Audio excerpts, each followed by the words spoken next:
So problems on electricity particularly most important 10 questions first part 1లో మాట్లాడదాం. ఇది వచ్చేటప్పటికి ఆర్ఆర్బీ జేఈకి, ఎస్ఎస్సి జేఈకి, డిఆర్డిఓ, ఇస్రో, ఇండియన్ నేవీ వీళ్ళందరికీ సూట్ అవుతుంది. మొదటగా ఎక్స్ప్లెనేషన్లోకి వెళ్ళే ముందు 10 క్వశ్చన్స్ ఏముంటాయో ముందుగానే నేను చెప్తాను. ఒకవేళ మీకు దీని మీద ఐడియా ఉంటే కనుక ఈ క్వశ్చన్స్ని ఖచ్చితంగా అవాయిడ్ చేయండి. సో ఫస్ట్ క్వశ్చన్ వచ్చేటప్పటికి NR ohm resistors are connected in series, then total resistance ఎంత. Second question NR ohm resistors are connected in parallel, then total resistance ఎంత. సో థర్డ్ క్వశ్చన్ వచ్చేటప్పటికి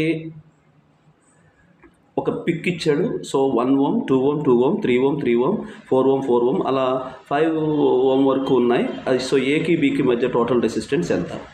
సో ఫోర్త్ క్వశ్చన్ వచ్చేటప్పటికి same సిమిలరే. So 4 ohm, 4 ohm, 75 ohm, 75 ohm, 75 ohm, 100 ohms 5 ఉన్నాయి. ఏకి బీకి మధ్య total resistance ఎంత. ఫిఫ్త్ క్వశ్చన్ వచ్చేటప్పటికి NR ohm resistors are connected in series, then total resistance is X. నార్మల్గా ఎన్ఆర్ రావాలి, ఎక్స్ ఓమ్ వచ్చింది. The same resistors are reconnected to parallel, then total resistance ఎంత వస్తుంది. సో ఎన్ఆర్కి బదులుగా ఎక్స్ వస్తే కనుక అదే విధంగా ప్యారలల్లో ఎలా వస్తుంది. సేమ్ క్వశ్చన్ ప్యారలల్లో NR ohm resistors are connected in parallel, then total resistance is x ohm. The same resistors are reconnected to series, then total resistance ఎంత. సేమ్ సెవెంత్ క్వశ్చన్ వచ్చేటప్పటికి number of resistors are connected in series, then total resistance ఎంత. So eighth question వచ్చేటప్పటికి number of resistors are connected in parallel, then total resistance ఎంత. Ninth question వచ్చేటప్పటికి ఒక diagram ఇచ్చాడు star రూపంలో, any 2 terminals మధ్య total resistance ఎంత. 10th question వచ్చేటప్పటికి డెల్టాలో ఒక కనెక్షన్ ఇచ్చాడు, ఎనీ 2 వెర్టిసెస్ మధ్య టోటల్ రెసిస్టెన్స్ ఎంత.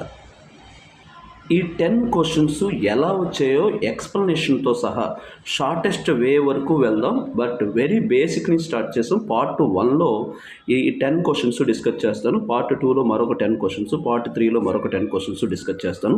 సో డిస్కస్ చేసే ముందు ఈ 10 క్వశ్చన్స్ మీకు ఆల్రెడీ ఐడియా ఉండుంటే కనుక వీడియోని కంప్లీట్గా ఇంక అవాయిడ్ చేయండి. ఒకవేళ దీని మీద పూర్తిగా నేర్చుకోవాలనుకుంటే కనుక సో ఫ్రమ్ స్టార్టింగ్ నుంచి వినడానికి ట్రై చేయండి. అయితే ఈ క్లాస్ వచ్చేటప్పటికి కంప్లీట్లీ నాకు ఏమీ తెలియదు, పూర్తిగా మర్చిపోయాను లేదా ఐడియా లేదన్న వాళ్ళ దగ్గర నుంచి నాకు పూర్తిగా అంటే మళ్ళీ ఒక రివైజ్ చేసుకోవాలనే వాళ్ళని దృష్టిలో పెట్టుకొని, ఇద్దరిని దృష్టిలో పెట్టుకొని ఈ క్లాస్ స్టార్ట్ చేయడం జరుగుతుంది. సో ఇప్పుడు మనం సొల్యూషన్స్లోకి వెళ్దాం. సొల్యూషన్లోకి వెళ్తే కనుక so welcome to my channel. So ఇదే ఫస్ట్ టైం అయితే కనుక మీరు లైక్ చేయండి, సబ్స్క్రైబ్ చేసుకోండి. సో సొల్యూషన్స్లో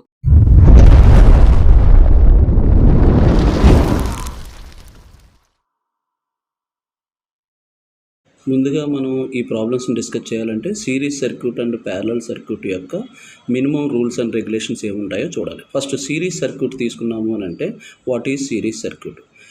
సో ప్రతి ఎలిమెంట్కి కూడా స్టార్టింగ్ పాయింట్, ఎండింగ్ పాయింట్ అని ఉంటుంది. అది ఇట్ మే బీ రెసిస్టర్ కావచ్చు, ఇట్ మే బీ ఇండక్టర్ కావచ్చు, ఇట్ మే బీ కెపాసిటర్ కావచ్చు. సో ప్రతి ఎలిమెంట్కి స్టార్టింగ్ అండ్ ఎండింగ్ అనే పాయింట్స్ ఉంటే కనుక ఒక ఎలిమెంట్ యొక్క ఎండింగ్ పాయింట్ తీసుకెళ్ళి మరో ఎలిమెంట్ యొక్క స్టార్టింగ్ పాయింట్కి, దీని సెకండ్ ఎలిమెంట్ యొక్క ఎండింగ్ పాయింట్ తీసుకెళ్ళి మరో ఎలిమెంట్ యొక్క స్టార్టింగ్ పాయింట్కి అండ్ సో ఆన్ కలిపితే దాన్ని ఏమంటారంటే సిరీస్ సర్క్యూట్ అని అంటాం. ఇలా 2 రెసిస్టర్స్ కావచ్చు, 3 రెసిస్టర్స్ కావచ్చు, 5 రెసిస్టర్స్ కావచ్చు, ఎన్ని రెసిస్టర్స్ అయినా ఇలా కనెక్ట్ చేస్తే దీన్ని ఏమంటారంటే సిరీస్ సర్క్యూట్ అని అంటాం. సో ఇలా ఫస్ట్ ఎలిమెంట్ ఎండింగ్ తీసుకెళ్ళి సెకండ్ దానికి, సెకండ్ ఎలిమెంట్ యొక్క ఎండింగ్ తీసుకెళ్ళి థర్డ్ దానికి కనెక్ట్ చేసాం. సో ఈ విధంగా మనం ఇక్కడ వరకు ఇలా కనెక్ట్ చేస్తే దీన్ని ఏమన్నాము అని అంటే సిరీస్ సర్క్యూట్ అని అంటున్నాం. ఈ సిరీస్ సర్క్యూట్లో రూల్స్ అండ్ రెగ్యులేషన్స్ ఏ విధంగా ఉంటాయో చూద్దాం. మొదటిగా కరెంటు మనం తీసుకుంటే కనుక అన్ని రెసిస్టర్లోనూ కూడా సేమ్ కరెంటే ట్రావెల్ అవుతుంది. So that is nothing but I1 is equal to I2 is equal to I3 is equal to and so on. ఎన్ని రెసిస్టర్స్ ఉంటే అన్ని రెసిస్టర్లోకి సేమ్ కరెంట్ వెళ్తుంది. వేరేస్ వోల్టేజ్ విషయానికి వచ్చేటప్పటికి మాత్రం ఏ విధంగా ఉంటుంది అని అంటే, సో ఒకవేళ మనం సోర్సెస్ అయితే కనుక యాడింగ్ నేచర్, ఒకవేళ లోడ్ అయితే కనుక డివైడింగ్ నేచర్లోనూ ఉంటాయి. అంటే so adding nature or source అంటే ఏంటో ఒక ఎగ్జాంపుల్ చూద్దాం, లోడ్ అంటే ఏంటో కూడా ఒక ఎగ్జాంపుల్ చూద్దాం. సో ఫర్ ఎగ్జాంపుల్ ఇలా ఒక 3 సెల్స్ తీసుకున్నాను. 3 సెల్స్ కూడా సో 1.5 volts 1.5 volts అనేది 3 కూడా సిరీస్లో కలిపాను. సో కలిపినప్పుడు టోటల్ వోల్టేజ్ ఏమవుతుంది అని అంటే 4.5 volts అవుతుంది. ఎగ్జాంపుల్కి ఒకసారి చూడండి, 3 కూడా ఎలా కలిపాను సిరీస్లో. ఇలా కలపడం వల్ల ఎంత వచ్చింది అని అంటే 4.5. ఇవి ఎప్పుడు అంటే సోర్సెస్ అయినప్పుడు. వేరేస్ మనం ఒకవేళ లోడ్ గురించి మనం మాట్లాడాము అని అనుకోండి. సో లోడ్ అయితే వేరే విధంగా ట్రీట్ చేయాలి. అది ఎలా ఉంటుంది అంటే 300 వోల్ట్స్ అనేటువంటిది మనం ఇలా ఇచ్చాం. ఈ 300 వోల్ట్స్ ఫస్ట్ రెసిస్టర్లో 100 వోల్ట్స్, సెకండ్ రెసిస్టర్లో మరొక 100 వోల్ట్స్, థర్డ్ రెసిస్టర్లో మరొక 100 వోల్ట్స్. ఒకవేళ ఇవన్నీ కూడా యూనిఫామ్ రెసిస్టర్స్ అయినప్పుడు అలా వోల్టేజ్ మనం ఒక పర్టికులర్ వోల్టేజ్ ఇస్తే ఆ రెసిస్టర్స్లోకి అక్రాస్గా కొంత కొంత వోల్టేజ్ కింద డివైడ్ అవుద్ది. వేరే ఈ సర్క్యూట్లో పవర్స్ ఎలా ఉంటాయి? పవర్స్ అనేటువంటివి ఎలా ఉంటాయి అని అంటే additive nature, that is nothing but P1 plus P2 plus P3 and so on అని ఉంటాయి. ఎన్ని రెసిస్టర్స్ ఉంటే అన్ని పవర్స్కి ఎడిటివ్ అవుతూ ఉంటాయి. కాకపోతే ఫార్ములా మాత్రం V²/R అనే ఫార్ములా వాడాలి. ఒకవేళ P1 అయితే కనుక V1²/R1 అని, ఒకవేళ P2 అయితే కనుక V2²/R2 అనేటువంటి ఫార్ములాని యూజ్ చేయాలి ఇక్కడ విషయానికి వచ్చేటప్పటికి. సో ఇలా పవర్స్ అనేవి ఎలా ఉంటాయనంటే సిరీస్ సర్క్యూట్లో ఎడిటివ్ నేచర్, కాకపోతే V1²/R1 అని ప్లస్ V2²/R2 అని V3²/R3 అని మనం ట్రీట్ చేస్తాం.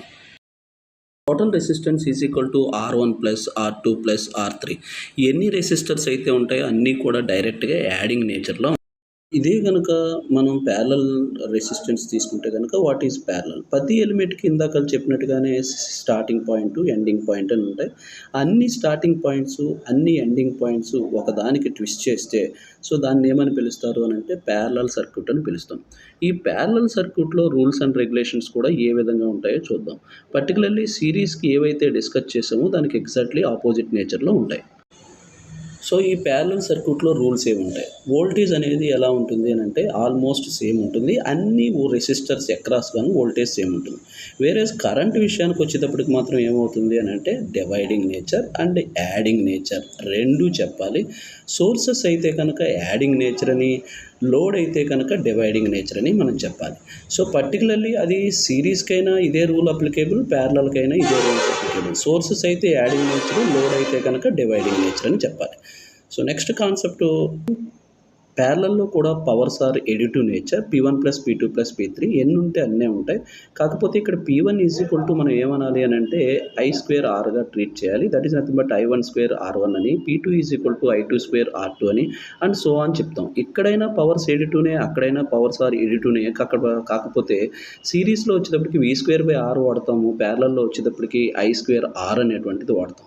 ఇది పర్టికులర్లీ పవర్ డ్రాప్స్కి వాడతాం. సిరీస్లో మనం టోటల్ రెసిస్టెన్స్ గురించి మాట్లాడాం. అలానే ప్యారలల్లో కూడా టోటల్ రెసిస్టెన్స్ ఫార్ములా ఏంటంటే అంటే 1/RT is equal to 1/R1 plus 1/R2 plus 1/R3 అంటాం. ఒకవేళ 2 రెసిస్టర్స్ మాత్రమే ఉంటే కనుక అటువంటప్పుడు R1 into R2/R1 plus R2 ఇది ఎక్కువగా మనం యూజ్ చేసేటువంటి ఫార్ములా. సో ఫస్ట్ క్వశ్చన్ వచ్చేటప్పటికి n ohm resistors are connected in series, then total resistance ఎంత? ohm రెసిస్టర్స్ సిరీస్లో కనెక్ట్ చేస్తే టోటల్ రెసిస్టెన్స్ ఎంత అనేది ఫస్ట్ క్వశ్చన్. సో ఇప్పుడు మనం టోటల్ రెసిస్టెన్స్ సిరీస్కి ఫార్ములా ఏంట్రా అంటే R1 plus R2 plus R3 and so on, ఎన్ని ఉంటే అన్నీ మనం మాట్లాడాం. కాబట్టి if n is equal to ఒకవేళ 2 అని మనం అనుకున్నామే అనుకోండి, అటువంటప్పుడు so R1 is also R, R2 is also R, అప్పుడు ఆన్సర్ ఏమవుతుంది అని అంటే 2R. ఒకవేళ if n is equal to 3 అని మనం అనుకున్నామే అనుకోండి, R1 is equal to RA, R2 is equal to RA, R3 is equal to RA, R+R+R ఏమైందిరా అంటే 3R అయింది. సిమిలర్గా if n is equal to కనుక మనం x అనుకున్నాం అనుకోండి, XR వస్తుంది. సో ఒకవేళ మనం if n is equal to NA అనుకున్నాము అని అనుకోండి, అప్పుడు టోటల్ రెసిస్టెన్స్ ఏమవుతుంది అని అంటే కనుక NR అవుతుంది. This is the solution. Second క్వశ్చన్కి వెళ్దాం. Same if n ohm resistors are connected in parallel, then total resistance ఎంత? సో మనకి ప్యారలల్లో టోటల్ రెసిస్టెన్స్కి ఫార్ములా మనకు తెలుసు. ఒకవేళ రెండే ఉంటే కనుక చెప్పాము R1 into R2/R1 plus R2 అని. అదేవిధంగా n ఈజ్ ఈక్వల్ టు 2 అని తీసుకొని R into R/R plus R అని వేసాను. అప్పుడు ఆన్సర్ ఏమవుతుంది అని అంటే R²/2R అవుతుంది. ఈ R క్యాన్సిల్ అయితే కనుక సో అప్పుడు ఏమవుతుంది అని అంటే R/2 అవుతుంది. సిమిలర్గా చూస్తే R/2 అయింది. Same similarly if n is equal to 3 అని అనుకున్నాము అని అనుకోండి, R/3 అవుతుంది. If n is equal to ఒకవేళ x అని అనుకున్నాము అనుకోండి, R/x అవుతుంది. So if n is equal to ఒకవేళ n అనుకున్నాము అని అనుకోండి, అప్పుడు ఏమవుతుంది అని అంటే R/n అవుతుంది. So R/n. So the solution is nothing but R/n. ఇప్పటికి మనకి ఇలా ఒక డయాగ్రామ్ ఇచ్చాడు 1 ఓం అని 2 ఓం 2 ఓం అని 3 ఓం 3 ఓం అని 4 ఓం 4 ఓం అని 5 ఓం 5 ఓం అని మనకి ప్యారలల్లో ఒక రూల్ ఉంది. అదేంట్రా అంటే సో నెంబర్ ఆఫ్ రెసిస్టర్స్ ప్యారలల్లో కనెక్ట్ చేస్తే కనుక ఒక రెసిస్టర్ డివైడెడ్ బై ఎన్ అని వేయాలి అని అన్నాం. ఒకేలాంటి రెసిస్టర్స్ 2 ఉన్నాయి కాబట్టి ఒకదాని డివైడెడ్ బై 3 అని, సో 3 ఉన్నాయి కాబట్టి ఒకదాని డివైడెడ్ బై 3 అని, 4 ఉన్నాయి కాబట్టి ఒకదాని డివైడెడ్ బై 4 అని, 5 ఉన్నాయి కాబట్టి ఒకదాని డివైడెడ్ బై 5 అని. సో మొదటిది 1 ఓం ఉంది, దానికి ఇన్ సిరీస్లో అగైన్ 2/2 అంటే 1 ఓం ఉంది. అగైన్ సో థర్డ్ది వచ్చేటప్పటికి ఎలా ఉంది అని అంటే 3 ఓం రెసిస్టర్స్ 3 ఉన్నాయి, అంటే 3/3 అంటే మళ్ళీ అగైన్ 1 ఓం అని. సో 4 ఓం రెసిస్టర్స్ 4 ఉన్నాయి, 4/4 అంటే అగైన్ 1 ఓం అని. 5 రెసిస్టర్స్ 5 ఉన్నాయి, అగైన్ 1 అని. ఇవన్నీ యాడ్ చేస్తే ఏమవుతుంది అని అంటే టోటల్ రెసిస్టెన్స్ అవుతుంది. Total resistance is equal to 1 + 1 + 1 + 1 that is nothing but ఏమవుతుంది అని అంటే 5 ఓం అవుతుంది. ఈ విధంగా చూస్తే 5 ఓం అవుతుంది. This is nothing but problem number 3. Problem number 4 తీసుకుంటే 4 ఓం ప్యారలల్లో ఉన్నాయి, 75 3 ప్యారలల్లో ఉన్నాయి, 100 ఓంలు 5 ప్యారలల్లో ఉన్నాయి. అగైన్ మనకు తెలిసిందల్లా ఒకటే రూలు, ప్యారలల్లో ఎప్పుడైనా ఒకేలాంటి రెసిస్టర్స్ ఉంటే ఒకదాని డివైడెడ్ బై ఎన్ని ఉన్నాయో అని వేయండి. ఇవి 2 ఉన్నాయి కాబట్టి 4/2, ఇవి 3 ఉన్నాయి కాబట్టి 75/3, ఇవి 5 ఉన్నాయి కాబట్టి 100/5. సో అప్పుడు ఇది ఏమవుతుంది అని అంటే 4/2 ఈజ్ కాల్డ్ యాజ్ 2 అవుతుంది, 75/3 ఈజ్ కాల్డ్ యాజ్ 25 అవుతుంది, 100/5 ఈజ్ కాల్డ్ యాజ్ ఎంత అవుతుంది అని అంటే 20 అవుతుంది. సో ఇప్పుడు ఈ మూడిటిని యాడ్ చేస్తే ఏమవుతుంది 47 ఓం అవుతుంది. So total resistance A and B is equal to 47 ohm. So this is nothing but మనం ఈ క్వశ్చన్ యొక్క answer. So whereas next క్వశ్చన్కి వెళ్దాం. సో నెక్స్ట్ క్వశ్చన్కి వెళ్దాం. If NR ohm resistors are connected in series, అటువంటప్పుడు మనకి ఏమొస్తుందో తెలుసు, ఇప్పుడే ఎన్ఆర్ వస్తుందని తెలుసు. కానీ ఈ ప్రాబ్లంలో ఎన్ఆర్ రాలేదట, ఏమొచ్చిందిరా అంటే ఎక్స్ వచ్చిందట. ఒకవేళ ఎన్ఆర్కి బదులుగా ఎక్స్ వచ్చిందంటే కనుక ఇవే రెసిస్టర్స్ ప్యారలల్లో కనెక్ట్ చేస్తే టోటల్ రెసిస్టెన్స్ ఎంత వస్తుంది అనేది క్వశ్చన్. సో ఇప్పుడు మనకి ఎన్ఆర్ రాలేదు, అటువంటప్పుడు మనం ఏం చేయాలి అని అంటే ఈ ఎన్ఆర్ ఏదైతే ఈక్వల్ టు ఎక్స్గా మనం ట్రీట్ చేస్తున్నామో దీన్ని బేస్ చేసుకొని మనం ఈ ఇచ్చినటువంటి డేటాను బేస్ చేసుకొని ప్యారలల్ కనుక్కోవాలి. ఎలా కనుక్కోవాలో ఒకసారి చూద్దాం, చూడండి. సో మనకి గివెన్ డేటా ఏమి ఇచ్చారు అని అంటే ఎన్ఆర్కి బదులుగా ఎక్స్ వచ్చింది. అంటే రిలేషన్ ఏంట్రా అంటే x is equal to NR అనేది ఒక రిలేషన్ మనకు తెలిసింది. ఈ ప్లేస్లో మనం ఎన్ నుంచి ఆర్ అటువైపు పంపించండి, అది ఈక్వేషన్ 1గా ఉంచండి. అలానే ఆర్ నుంచి ఎన్ అటువైపు పంపించండి, అప్పుడు x/n అవుతుంది. సో ఈ 2 ఈక్వేషన్స్లో ఏదో ఒక దాన్ని మాత్రమే రెఫరెన్స్గా తీసుకొని ఆప్షన్స్ తీసుకురావాలి. అంటే ఇక్కడ 2 పాసిబిలిటీస్ ఆఫ్ ఆప్షన్స్ ఉంటాయి. ఎలా ఉంటాయో ఒకసారి చూద్దాం, చూడండి. లైక్ ఫర్ ఎగ్జాంపుల్ మనకు కావాల్సింది ఏంట్రా అంటే ప్యారలల్లో టోటల్ రెసిస్టెన్స్ కావాలి. ఇది సిరీస్లో ఇచ్చినటువంటి దాన్ని బేస్ చేసుకొని 2 ఈక్వేషన్స్ని బాగా డ్రా చేసాం. ఇప్పుడు ప్యారలల్లో ఫార్ములా ఏంటి అని అంటే r/n వస్తుందని మనకు తెలుసు.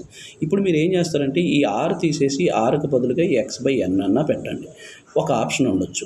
ఒకవేళ ఆప్షన్ లేకపోతే కనుక ఈ n తీసేసి x/r అన్నా పెట్టండి, ఇదైనా ఉండొచ్చు. ఈ రెండిట్లో ఏదో ఒకటి అవుతుంది తప్ప 2 ఆన్సర్స్ అయితే అవ్వవు. గివెన్ డేటాలో n వాల్యూని మనం సపరేట్ చేసాము, r వాల్యూని సపరేట్ చేసాము. ఇప్పుడు మనం కనుక్కోవాలనుకున్నటువంటి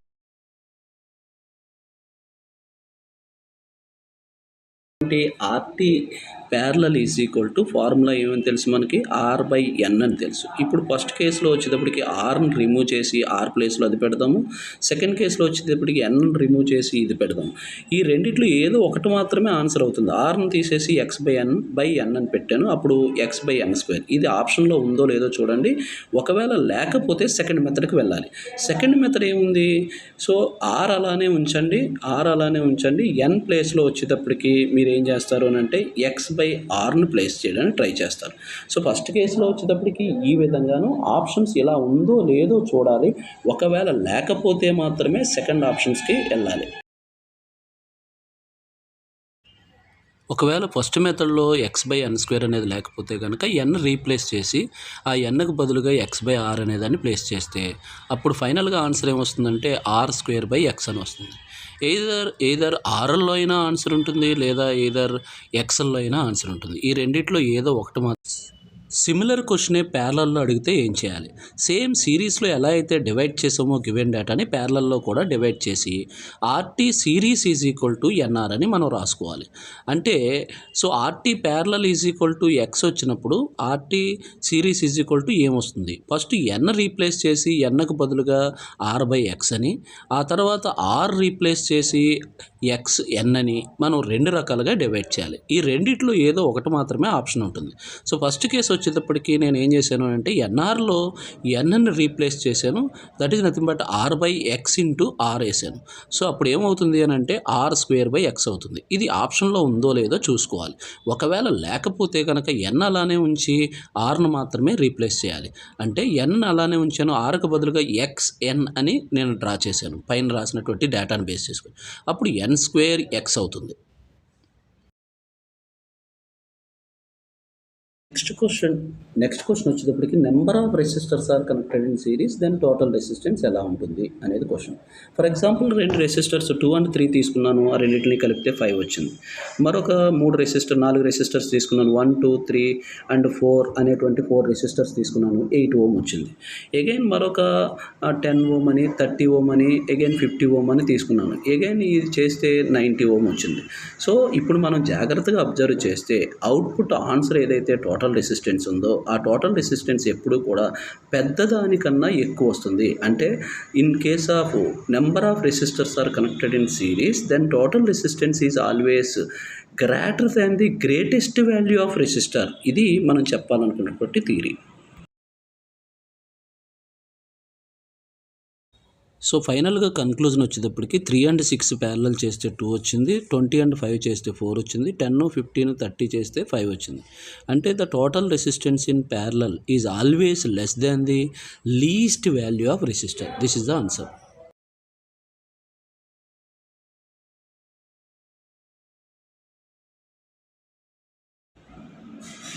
నెక్స్ట్ క్వశ్చన్కి వెళ్దాం. సో ఇలా స్టార్లో 3 రెసిస్టర్స్ ఉన్నాయి, ఏవైనా 2 టెర్మినల్ మధ్య టోటల్ రెసిస్టెన్స్ ఎంత అని అడిగాడు.